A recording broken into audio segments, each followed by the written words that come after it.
What's up everyone, Soldier First Class here. In today's mission, I'm here to give you my easy guide for defeating Commander Gaius in Elden Ring's DLC, Shadow of the Erdtree. This boss has been giving everyone trouble, and much like my other guides, I want to show you how to take out this tough boss in the easiest way to follow possible. As with all my guides, we'll be doing this boss with no Ashen Summons, but feel free to use one yourself to make this fight even easier. But before we get started, if this guide helps you, be sure to light the bonfire on that like button. Also be sure to subscribe and set notifications to all so you never miss an upload. I've also got several other boss guides on the channel, but for right now, let's get into it. So, Commander Gaius is difficult for a few reasons. One, he's riding on the back of a boar, and two, he has some wonky hitboxes that can be hard to judge. However, we're going to completely negate all that with my strategy for this fight. With this method, I was able to defeat him in just under a minute, but I struggled with him too before this run, so don't worry if you don't get it immediately. I know how tough this boss can be. So now let's talk about my build. Commander Gaius is weak to the holy element, and you'll want to pump out as much holy damage as possible to take him down quickly.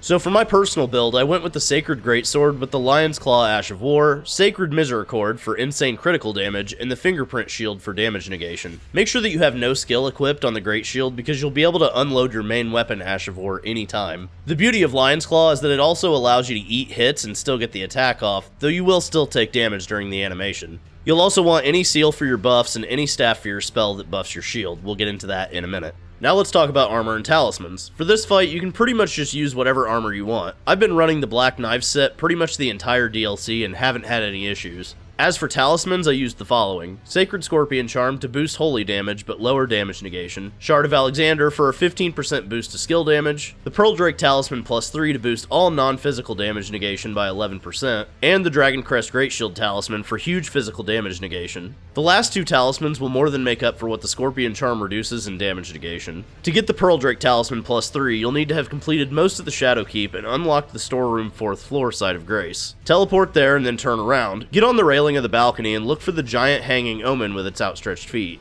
Land on this platform and then run up the body and over the head and jump down onto the balcony. The talisman is located in a tear when you turn around. Keep in mind you're not seeing it in the footage because I've already gotten it, so I just want you to know that it will be there when you go to find it. As for spells, there's one in particular you want if you're running a shield, and that's Scholar's Shield. This is actually a spell you can get super early in the base game from Sorceress Selene. She'll either sell it to you at the Limgrave Waypoint Ruins, or if you've completed her questline, you can find her again in Raya Lucaria Academy next to Renala. This spell lasts 1 minute, boosts your guard damage negation by 30%, and your magic guarded damage negation by 70%. This early game spell is massively useful in the DLC, and while this was my first time I've ever used it, it'll be a part of my strategies going forward. As for buffs, I'm running Golden Vow and Flame Grant Me Strength. Golden Vow boosts damage and damage negation, and Flame Grant Me Strength gives you added physical and fire damage boosts and extra stamina recovery. You'll also want to run the following for your Wondrous Physic, but mix and match to fit your build and playstyle. My biggest recommendation here is the Holy Shrouding Crack tier. This gives you a 20% boost to all holy attacks, lasts for 3 minutes, and stacks with the Sacred Scorpion Charm. As for the other, I highly recommend the Winged Crystal tier, as this boosts your equip load by 450% for 3 minutes. This automatically gives any build, no matter how much weight they carry, the light dodge roll animation. If you're getting in enough damage, 3 minutes will be more than enough before these two effects wear off. For a quick breakdown of my stats, you'll need a minimum of 25 Faith for the buffs we'll be using, and you'll need a minimum of 12 Intelligence for the Scholar's Shield spell. All other stats can be customized to your build's liking, but here are my full stats: 60 Vigor, 20 Mind, 42 Endurance, 80 Strength, 39 Dexterity, 21 Intelligence, 29 Faith, and 8 Arcane. You can tool these numbers to your level and build, so don't worry if you're not this character level yet. My Fragment Blessing level was also level 13 for this fight. So now let's get to the fight itself. Before you enter the arena, you want to buff up, but this isn't entirely necessary, I just highly recommend it. Start off with your Flask of Wondrous Physic, then Golden Vow, Flame Grant Me Strength, and then finish off with Scholar's Shield.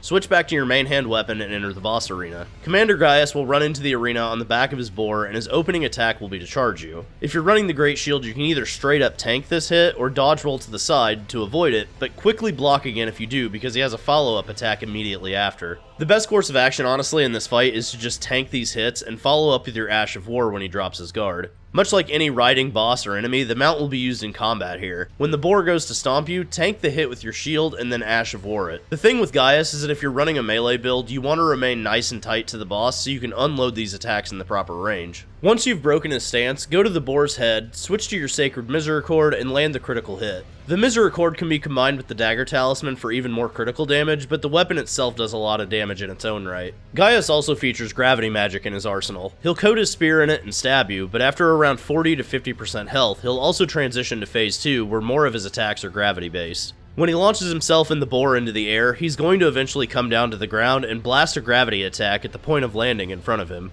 However, you can avoid this by dodge rolling into him as he lands. I can't tell you if this was intentional or not, but when dodge rolling through the attack and landing at his side, I took no damage at all from the attack, as you can see here in the footage. Keep tanking his hits with your shield and unloading your powerful attacks during the openings, and you'll have Commander Gaius down in no time. He can be overwhelming, but much like every boss I've ever encountered in a Souls game, when you stop panicking and start being patient, you tend to beat these bosses in fewer deaths. You've gotten this far in the game, I know you've got this. Hopefully this quick and easy to follow guide helped you defeat the Commander Gaius boss fight in the Elden Ring DLC, Shadow of the Erdtree. If it did, be sure to light the bonfire on that like button and subscribe with notifications set to all so you never miss an upload. Thanks again for watching, and for more Elden Ring DLC boss guides, I'm Soldier First Class, and I'm on to the next mission.